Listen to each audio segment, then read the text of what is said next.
বালিগঞ্জের অলিগলি যার নখদর্পণে সেই ঘরের মেয়ে এবার নামছেন সরাসরি সংসদীয় রাজনীতির ময়দানে। যাদবপুর বিশ্ববিদ্যালয়ের পিএইচডি গবেষক ২৯ বছর বয়সী আফরিন বেগমকে যখন সিপিআইএম বালিগঞ্জ বিধানসভা কেন্দ্রের প্রার্থী হিসেবে ঘোষণা করে তখন অনেকেই একে কেবল এক তরুণ মুখ হিসেবে দেখেছিলেন। কিন্তু সাম্প্রতিক এক সাক্ষাৎকারে আফরিন প্রমাণ করে দিলেন তার লড়াই কেবল বয়সের নয় বরং তীক্ষ্ণ রাজনৈতিক প্রজ্ঞার। বালিগঞ্জের ভাগ্য নির্ধারণে এবার তিনি সরাসরি চ্যালেঞ্জ ছুড়ে দিয়েছেন তৃণমূলের অভিজ্ঞ নেতা শোভনদেব চট্টোপাধ্যায়কে এবং বিজেপির শতরূপার বিরুদ্ধে। তৃণমূল এবং বিজেপির প্রতিদ্বন্দ্বিতাকে একটি বিভ্রান্তিকর বাইনারি বা সাজানো নাটক হিসেবে আখ্যা দিয়ে আফরিন বলেন যে এই দুই দল আসলে মুদ্রার এপিঠ আর ওপিঠ। তার অভিযোগ, একদিকে মমতা বন্দ্যোপাধ্যায় জনসমক্ষে প্রতিরোধের বার্তা দিলেও পর্দার আড়ালে বিজেপির জাতীয় এজেন্ডাগুলো বাস্তবায়িত করতে সাহায্য করছেন। বিশেষ করে এসআইআর বা ভোটার তালিকা থেকে গণহারের নাম বাদ দেওয়ার প্রক্রিয়া নিয়ে তার আক্রমণ ছিল অত্যন্ত শাণিত।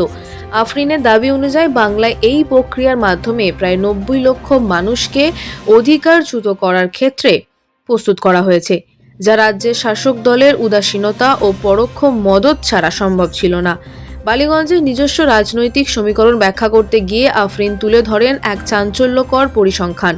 তিনি জানান, শুধুমাত্র বালিগঞ্জ কেন্দ্রেই প্রায় ২৩,০০০ ভোটারের নাম তালিকা থেকে বাদ পড়েছে, যার মধ্যে প্রায় ১৮,০০০ ভোটারই সংখ্যালঘু সম্প্রদায়ের। তার মতে, কেরলে এলডিএফ সরকার যেখানে পর্যাপ্ত বিএলও এবং ইআরও নিয়োগ করে ভোটারদের সুরক্ষা নিশ্চিত করছে, সেখানে বাংলায় তৃণমূল সরকার সেই প্রাতিষ্ঠানিক ব্যর্থতাকে প্রশ্রয় দিচ্ছে। শিক্ষার আঙিনা থেকে রাজনীতির অলিন্দে আসা এই তরুণী কেবল বৃহত্তর রাজনৈতিক তত্ত্বে আটকে থাকতে রাজি নন। তার প্রচারের কেন্দ্রে উঠে আসছে বালিগঞ্জের দীর্ঘদিনের বঞ্চনা, নিম্নমানের পানীয় জল সরবরাহ, যত্রতত্র গড়ে ওঠা বেআইনি নির্মাণ এবং যুব সমাজের কর্মসংস্থানহীনতা। ২০২২-এর উপনির্বাচনে বামপন্থীদের উত্থানকে পাথেয় করে তিনি মনে করেন মাত্র ১০,০০০ ভোটের ব্যবধান ঘুচিয়ে দেওয়া এবার অসম্ভব নয়।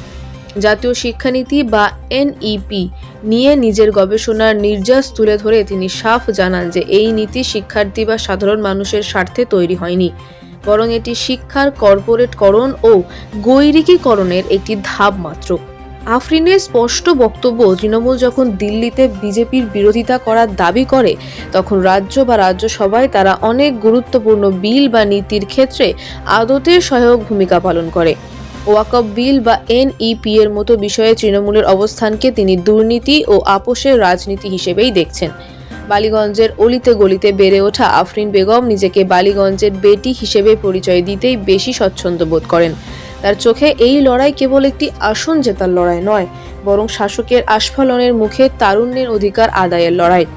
জয় পরাজয় যাই হোক না কেন, বালিগঞ্জের এই লড়াকু গবেষক যে বাংলার রাজনীতিতে দীর্ঘমেয়াদী ছাপ ফেলতে এসেছেন তার আত্মবিশ্বাসেই তা স্পষ্ট।